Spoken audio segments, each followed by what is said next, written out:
Lista 5, exercício 7. Para o circuito ilustrado na figura, o interruptor está aberto por um tempo muito longo. A. Qual é a queda de potencial através de cada indutor no instante que se fecha o interruptor? B. Qual é a queda de potencial através de cada capacitor após o interruptor ter sido fechado por um tempo muito longo? Bem, a ideia aqui é a seguinte. Inicialmente, com a chave aberta, o que a gente tem é as correntes do circuito. As correntes do circuito são zero, certo? Claro, porque está aberto um tempo muito longo. E os capacitores estão inicialmente descarregados, certo? Então, a diferença de potencial no capacitor antes de fechar a chave é zero. A diferença de potencial no capacitor aqui antes de fechar a chave é zero. A corrente que passa por esse indutor é zero. A corrente que passa por esse indutor é zero. Bom, no instante que fecha a chave, e durante um tempo em que acontecem as coisas no indutor, a gente vai ter correntes que saem da fonte. Nós vamos ter correntes que passam por esse ramo aqui, que eu vou chamar de 1. Eu vou ter corrente que passa por esse ramo, que eu vou chamar de 2. E eu vou ter corrente que passa por esse ramo, que eu chamo de 3. A ideia é identificar o que acontece com cada um e as suas diferenças de potencial. Bem, vamos lá. E tem A. Qual é a queda de potencial através de cada indutor no instante que fecha a chave do interruptor? Bom, quando eu fecho a chave do interruptor, os indutores não deixam que a corrente tenha variações instantâneas. Então, esse indutor não vai deixar que a corrente anterior ao ato de fechar a chave seja diferente da corrente agora. E esse indutor também não vai deixar que a corrente que passe por ele mude instantaneamente. Então, dessa forma, as correntes que passam pelo indutor de 22 mA e a corrente que passa pelo indutor de 15 mA no instante em que fecha a chave são zero. Certo? Então, a única corrente que vai passar no circuito na hora que fecha a chave é a corrente que passa pelo capacitor de 35. Por quê? Porque o capacitor não tem problema, a diferença de potencial dele é zero. É como se eu tivesse um fio ligado aqui. Então, eu tenho o circuito fechado através do resistor de 75 e depois do resistor de 25. Então, o I é igual a I3, certo? Consequentemente, é igual simplesmente a frente sobre a resistência equivalente. Bem, como as correntes que passam pelo resistor de 25, que é o I, e pelo resistor de 75, que é o I3, são iguais, independente de seus valores, então você tem aqui uma configuração em série. A resistência equivalente é 75 mais 25. Dessa forma, a nossa corrente que passa pelo circuito nesse instante é 2 amperes. A ideia está passando 2 amperes através desse ramo do circuito. Bom, se está passando 2 amperes através do ramo do circuito, você vai ter uma diferença de potencial em cima do resistor de 75 ohms. Essa diferença de potencial, o potencial maior fica antes e o potencial menor fica depois no sentido da corrente, porque a corrente passa por um resistor do maior potencial para o menor potencial. Assim, a diferença de potencial sobre o resistor de 75 é simplesmente só a resistência vezes a corrente que passa por ele, 75 vezes 2, isso é 150 volts. Você tem 150 volts em cima da resistência de 75, consequentemente você tem 50 volts através da resistência de 25, fazendo 200 volts, que é a DDP da fonte. Bem, mas a diferença de potencial sobre o resistor de 50 é zero. Por quê? Porque a corrente 2 é zero. A corrente 2 é zero, quer dizer, a corrente que passa por ele é zero, a diferença de potencial sobre esse resistor é zero. Consequentemente, a diferença de potencial sobre o capacitor de 35 também é zero. Por quê? Porque ele está inicialmente descarregado e na hora que eu fecho a chave ele continua descarregado. Ele vai carregar durante o tempo, certo? Mas nesse instante ele está descarregado, a diferença de potencial sobre ele é zero. Consequentemente, a diferença de potencial sobre o indutor de 15, certo? É de tal forma que o potencial na parte de cima é igual ao potencial do lado esquerdo da resistência de 75. O potencial na parte de baixo é igual ao potencial do lado direito da resistência de 25. Porque todo esse ramo aqui tem exatamente o mesmo potencial, e chega aqui embaixo no indutor, e aqui em cima todo esse ramo tem o mesmo potencial, já que a DDP sobre o resistor de 50 é zero. Então, porque eu não tenho correntes. Então, o potencial dos dois aqui é o mesmo. Consequentemente, a diferença de potencial sobre o resistor do indutor de 15 é igual à diferença de potencial do resistor de 75, isso é 150 volts.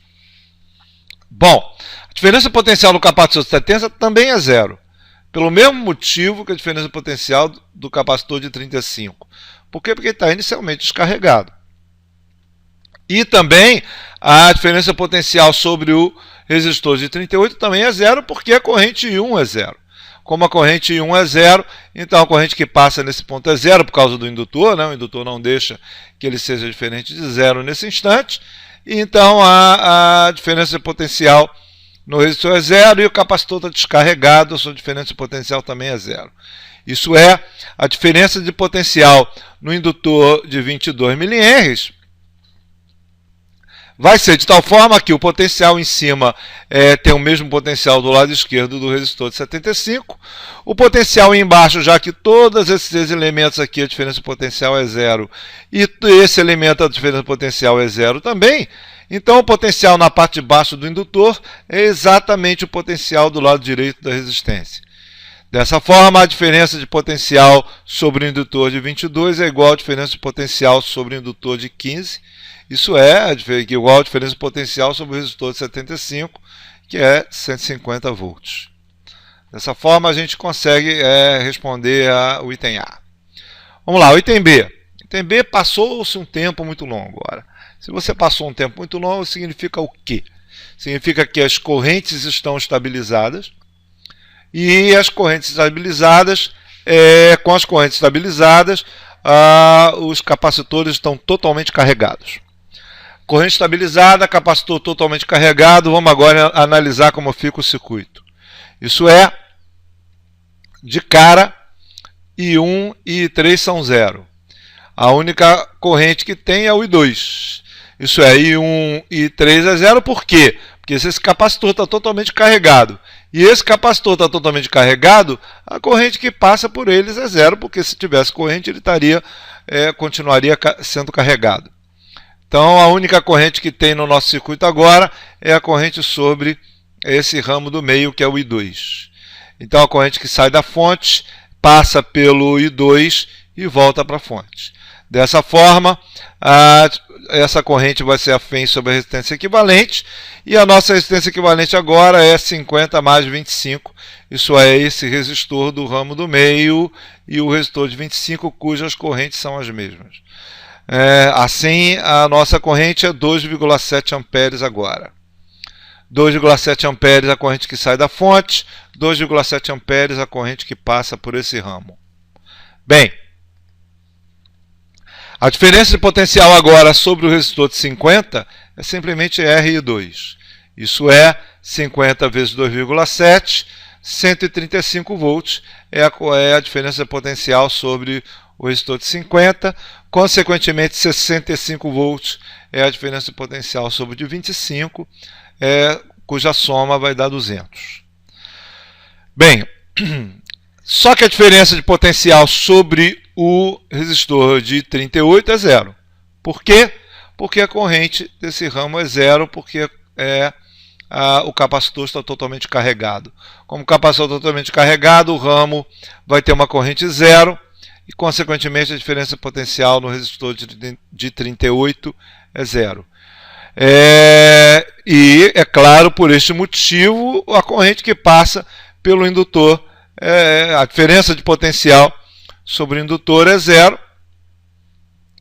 Por quê? Porque depois de um tempo muito longo, as correntes estão estabilizadas. Mesmo sendo zero, ele vai continuar sendo zero o tempo todo a partir de agora, porque a corrente já chegou ao seu ponto final, o seu valor final, e o seu valor final, no caso desse ramo aqui, é zero. Sobre o indutor de 15, a diferença de potencial também é zero. Por quê? Porque a corrente 2 já está estabilizada, ela vai manter o seu valor indefinidamente a partir de agora, e não tem mais variação, então meu DI dt igual a zero, consequentemente a diferença de potencial sobre esse indutor é zero. A diferença de potencial nos dois indutores são zero, né? Isso é, nós vamos ter a diferença de potencial sobre o capacitor de 70 igual à diferença de potencial sobre o resistor de 50. Porque essa diferença de potencial no 22 é zero, a diferença de potencial no 38 é zero, a diferença de potencial nesse indutor é zero, então o potencial na parte de cima do capacitor é igual ao potencial na parte de cima do resistor de 50. A potencial na parte de baixo do capacitor é igual ao potencial na parte de baixo do resistor de 50. Então as diferenças de potencial são as mesmas, consequentemente a diferença de potencial no capacitor de 70 é 135 volts. O mesmo raciocínio a gente pode usar no ramo da direita. Isso como eu não tenho corrente, né, no ramo da direita, a diferença de potencial sobre o resistor de 75 é zero.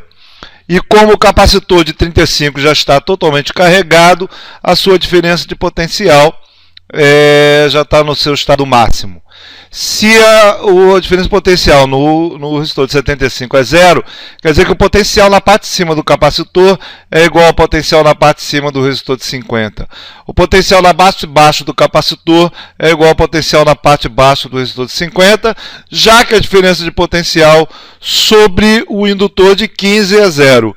O potencial do indutor em 15 é zero. Então, a diferença de potencial no capacitor de 35 é igual à diferença de potencial no resistor de 50. Consequentemente, a sua diferença de potencial é 135 volts. Note uma coisa interessante nesse circuito, é que quando você fecha a chave, a corrente I1 é zero. Bom, aí o capacitor de 70 vai começar a se carregar, a corrente aumenta, chega a um determinado ponto, o capacitor está carregando e o capacitor carregando, a corrente começa a diminuir de novo. Quando o capacitor está totalmente carregado, a corrente volta a zero. Então a corrente fica a zero depois de um tempo muito longo, como é que está colocado aqui. Quer dizer, a corrente inicial I1 é zero, a corrente final I1 é zero. Quer dizer que o capacitor tem um ponto de pico de corrente, né, em cima desse ramo. Ele aumenta a corrente, tem um ponto de pico, depois abaixa de novo, voltando a zero. Esse aqui é o lado interessante desse circuito. No ramo do meio, a corrente só vai aumentar, chegando ao seu patamar por causa do indutor. A corrente da direita começa no seu estado máximo, seu valor máximo, depois ela baixa, né, que é de 2 amperes, depois ela baixa até ser zero quando o capacitor está totalmente carregado. Certo? É isso.